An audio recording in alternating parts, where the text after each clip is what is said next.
Assalamualaikum warahmatullahi wabarakatuh. My name is Sabor and I'm back with another video. In today's video, we'll be reacting to Geography Now Philippines. So stay tuned. We're going to get into that video in just a couple of minutes. For those of you who are new, I upload videos daily. So please take a moment to subscribe to the channel and turn notification on so you're notified when a new video is uploaded. Stay tuned, guys. We'll be right back.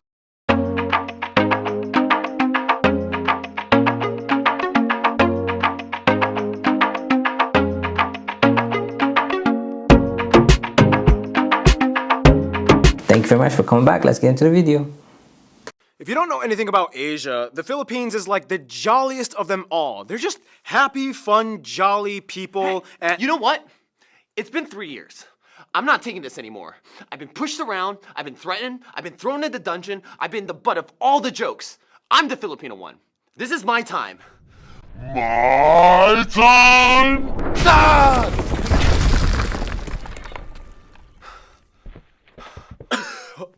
Welcome to the Philippines. My turn. okay.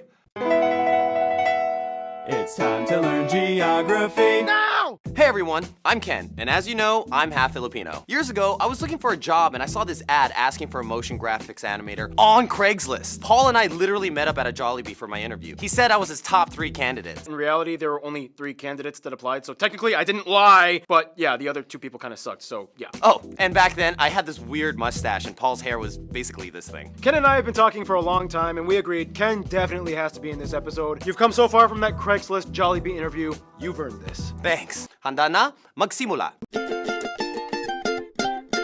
The Philippines is an interesting country because there's sort of a dichotomy between labels. If you ask a Filipino if they consider themselves Asian or Pacific Islanders, you might get contrasting answers. What do you consider yourself, Ken? I always thought Pacific Islanders sounded kind of cool, so I usually stuck with that.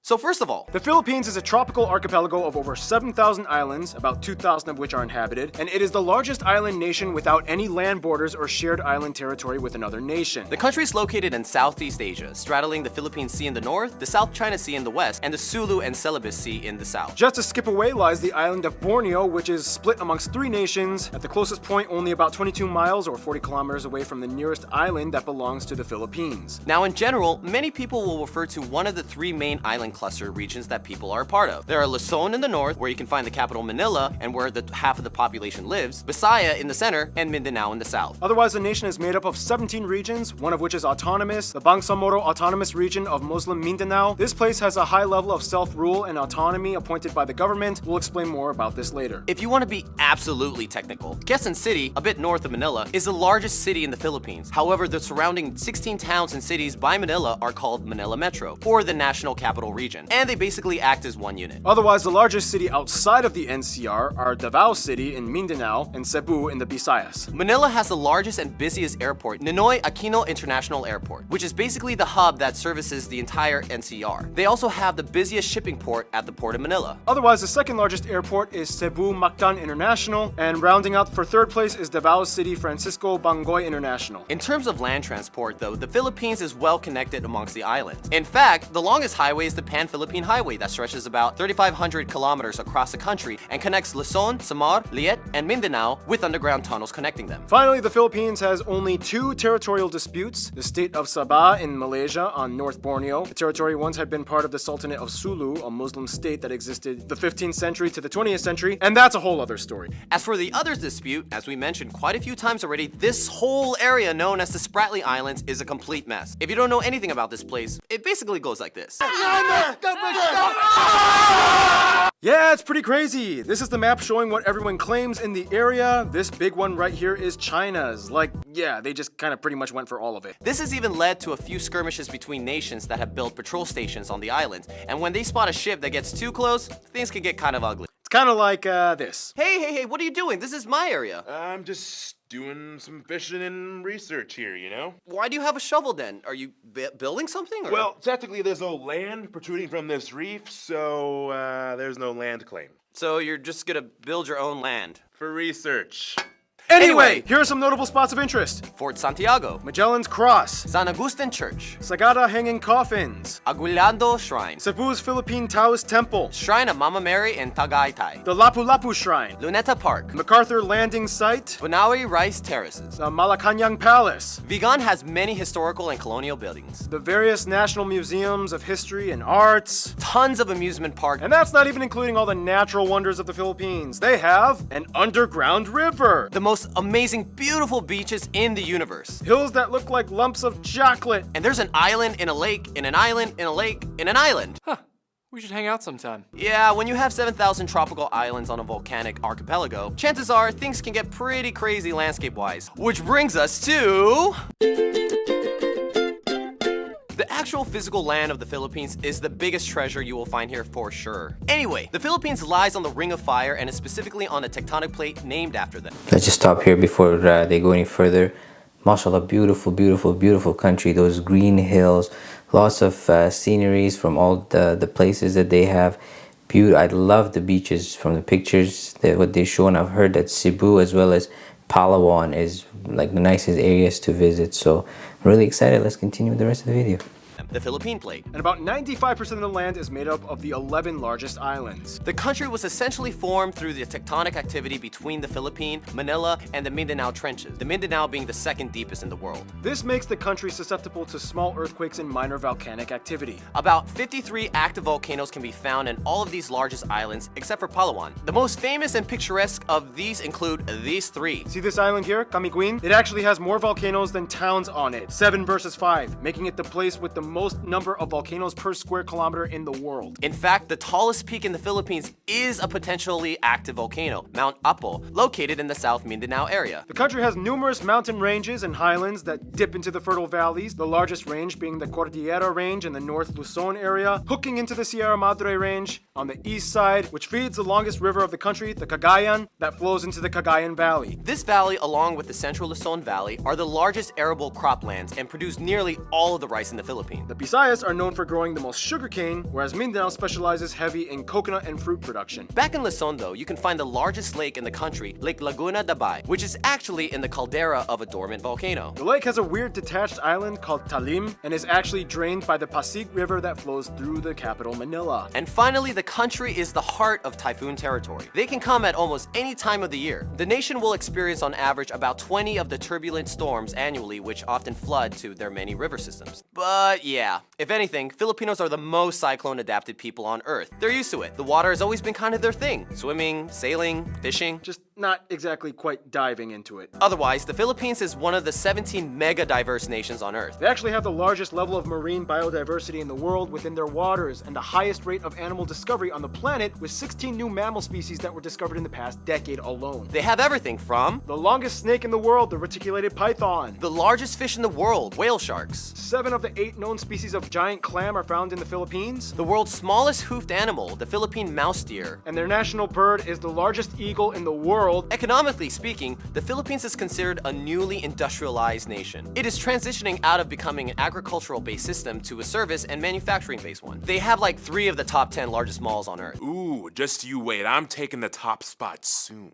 They're one of the fastest growing economies in Asia, and as the 34th largest economy in the world, their GDP purchasing power parity has surpassed the $2 trillion mark. Basically, the Philippines is definitely becoming a key power player in the world stage. It's like, We're so rich!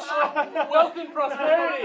someday. For what it's worth though, mining, fishing, and agriculture are strong industries as well. They are currently the world's largest nickel and abaca or Manila hemp producers, and the second largest coconut producer after Indonesia. Tourism, though, is another important industry, taking up about 8% of their GDP, employing over 3 million people. And now, food! Now in the Philippines, every region has their own specialty and culinary strange. Yeah, every dish looks like a fairy exploded. Lots of dishes you could eat kumakain kamay, or eat with your hands. Yeah, pretty much everything has rice, and then you're gonna get a lot of grease and salt and vinegar and a lot of like, I don't care if that looks like it goes there or not, I'm still gonna eat it anyway. Right, Ken? Yeah, that's Filipino food. Yeah. There's really no official national dish, but 3 meals that are well known for are adobo, lumpia, and sinigang. And in the non-Muslim parts, lechon is a huge deal. There are also dishes like Tagalog Tagalog steak, Tinola, pansit luglug, kare-kare, sigsig, tapsilog, balut, kinilaw. and my favorite Filipino dish, palabok. Just put some nice little lemon juice on it. I actually got this at Jollibee. If you don't know what Jollibee is, it's like the most popular fast food chain in the Philippines. It's like if McDonald's and KFC adopted a Filipino baby, and they even added spaghetti to their menu for some reason. Otherwise, Filipinos are dessert experts. They love their ube, ube everything, ube ice cream, ube bread, ube pie, ube cakes. Oh, they also have like sapin,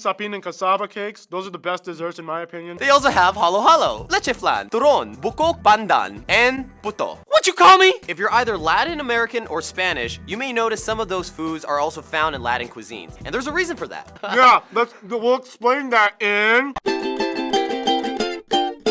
Now, only in the Philippines can you find people that have Spanish names, speak English, celebrate an Austronesian culture, and cook Chinese. General MacArthur once said, "Give me 1,000 Filipino soldiers and I will conquer the world." Yeah, for some reason, Filipinos are like the best friends of Asia. Filipinos still have the best attitudes and smiles. They even give time off felony sentences if the prisoners volunteer to take part in a Michael Jackson dance performance to the public. But we're getting ahead of ourselves. First, the graph. The country has about 110 million people and is the 8th most populated country in Asia and the 12th most populated country in the world. There are about 175 ethno-linguistic people groups in the Philippines, the majority of whose languages are Austronesian. Of these groups, the largest ones are the Tagalog at about 28%, 13% are Cebuano, 9% are Ilocano, and 8% are Bisaya. The rest are made up of other groups plus a small minority of non-native citizens. So 7,000 islands and different ethnicities, different languages. Amazing. Their food is really delicious. The flan was one of my favorite. And one of the food items that I was really scared was the balot, which is like an uncooked chicken, I guess, baby inside the egg that they cook. Never tried it, but you know, I had some Filipino friends and they would enjoy it.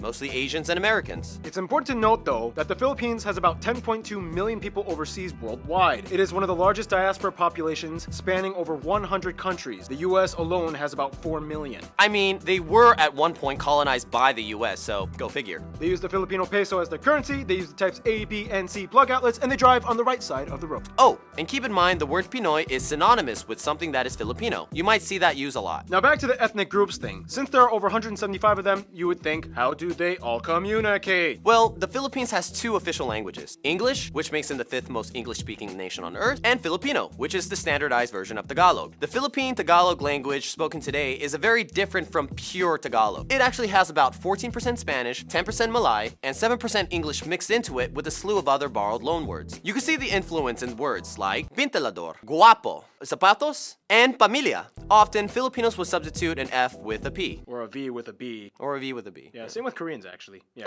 High five with minimal consonants. Yay! Oh, and fun fact, Ken taught me this. In Tagalog, you can actually say an entire conversation just using the syllable ba. For example, Ba, baba, baba, baba, ba, baba, ba, ba, ba, ba, baba, ba, ba, ba, ba, ba, ba, ba, ba, ba, ba, ba. ba, ba, ba. Well, that was fun. Otherwise, in the Visayas and Mindanao area, Cebuano is a common language, as well as the other regional tongues like Waray and Daboeno. They even have the only Spanish-based Creole in Asia, Chavacano, located in Zamboanga City. Now, the Philippines is unique in that over a past few centuries, they've gone through 3 periods that shaped their identity. Before European intervention, the Philippines has had a multitude of early civilizations that built kingdoms and dynasties like the Tondo, the Namayan, the Pangasinan, and the Sulu Sultanate. Many of these kingdoms had their own indigenous writing system, such as the Babayan, Buhid, Eskayan, and Kulitan. Genetically, Filipinos are classified as belonging to the broader Austronesian people group, with their closest cousins being the Micronesians, like the Mariana Islanders, Guam, and Palau. Although over the years, many people have mixed, and today it is speculated that somewhere around 1/5 or more of the population may have some kind of Chinese ancestry. After the Spanish came in, they adopted many of the customs, traditions, and cultural traits which have Spanish roots. Their own country is named after Spanish King Philip. The biggest trait, though, would be the fact that they are predominantly Catholic, at about 81% of the population adhering to the faith. The rest are mostly Protestant, with a small Muslim minority in the South Mindanao area. The Philippines is the largest Christian nation in Asia, 5th largest Christian nation on earth, and 3rd largest Catholic nation after Brazil and Mexico. They have so many holidays and festivals devoted to Catholic themes like All Saints Day, Holy Week, and Easter, and of course, the largest one, Christmas. The Philippines has the longest Christmas season out of anywhere else on earth. Okay, so now we're just gonna rapid fire a list of 12 fun cultural facts for the Philippines. things. Filipinos have a ton of superstitions. For example, whistling at night will turn you into a werewolf. For formal occasions, you may see Filipinos wearing traditional barongs for men and Maria Clara or mestiza dresses for women. There are many other traditional costumes and customs for the other 170 ethnic groups. Too many to cover, but it goes everywhere from feathers, coconut fibers, hair dresses, tribal tattoos, and so on. Speaking of which, the Philippines dominates major international beauty pageants with a grand total of 15 victories at the Miss Universe, Miss World, Miss International, and Miss Earth competitions. Basketball and boxing are the most popular sport by far. They have the oldest basketball league in Asia and the second oldest in the world after the United States. And come on, we all know Pacquiao. The Philippines is the leading nation to train and export nurses abroad. It's been said at one point, every Filipino has their should I just drop everything and become a nurse moment in their life crisis. That's a fact.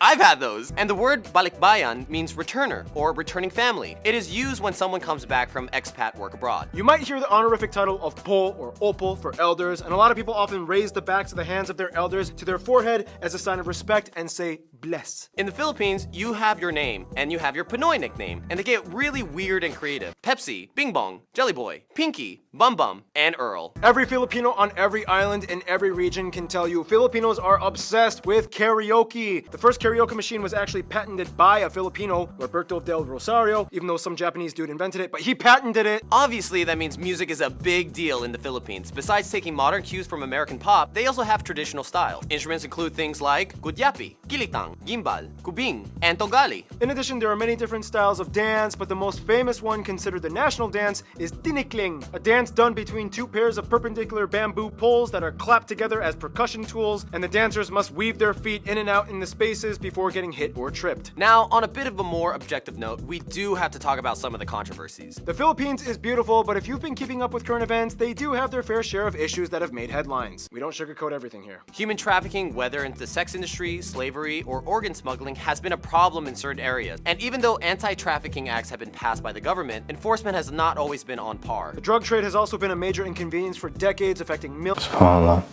You know, some of the stuff that they're saying is true.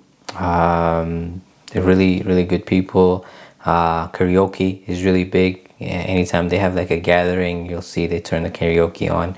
Their food is delicious. And yeah, let's continue on with the rest of the video. Millions of people in the country. This has led to the new controversial laws instituted by President Duarte, which encouraged the public to seek bounty in exchange for hunting down drug pushers. Many have died in the process. And finally, you have the Moro conflict, an insurgency in the predominantly Muslim Mindanao region, which sought to take parts of eastern Malaysia and break away through conflict. The fight has been going on for nearly half a century, and now it's just ending at the turn of the 21st century. Kind of. For what it's worth though, in the Philippines, everyone is family at the end. You don't have to be related to anyone to call someone ate or kuya. There's even a word, bayanihan, which means something like helping one another through community spirit without expecting anything in return. In any case, we gotta finish off this segment with history. Austronesians. Tribal kingdoms and sultanates. This guy came to the islands. Catholicism comes in. Lapu-Lapu and Magellan dies in battle. 5 Spanish dudes followed through. They finally become a colony of Spain. The galleon trade. British Philippines. And then back to Spain. The Treaty of Paris. Philippine Revolution. The Spanish-American War. First Philippine Republic. Philippine-American War. American occupation. World War II, Japan invades. American pushes them back. Finally, Philippine independence. Ferdinand Marcos turns from president to dictator. Martial law. This guy gets killed because he was against the regime. People Power Revolution in 1986. Growth from agricultural society to an industrial one. And here we are today. And now we finish off with the notable famous people condensed. Some famous people you guys, the Pinoy geography, suggested we mention in this episode include Lapu-Lapu. Jose Rizal, these two saints, Melchora Aquino. Manuel L. Quezon, Lacan Dula. Josefa Yanes Escoda. And Vicente Lim. Carlos Peña Romulo. And all the Miss Universe winners. And there's a ton of Americans with Filipino or partial Filipino descent. Yeah, you can see there's lots of American Filipinos. Those two get along pretty tight. We'll explain more on how that happened in...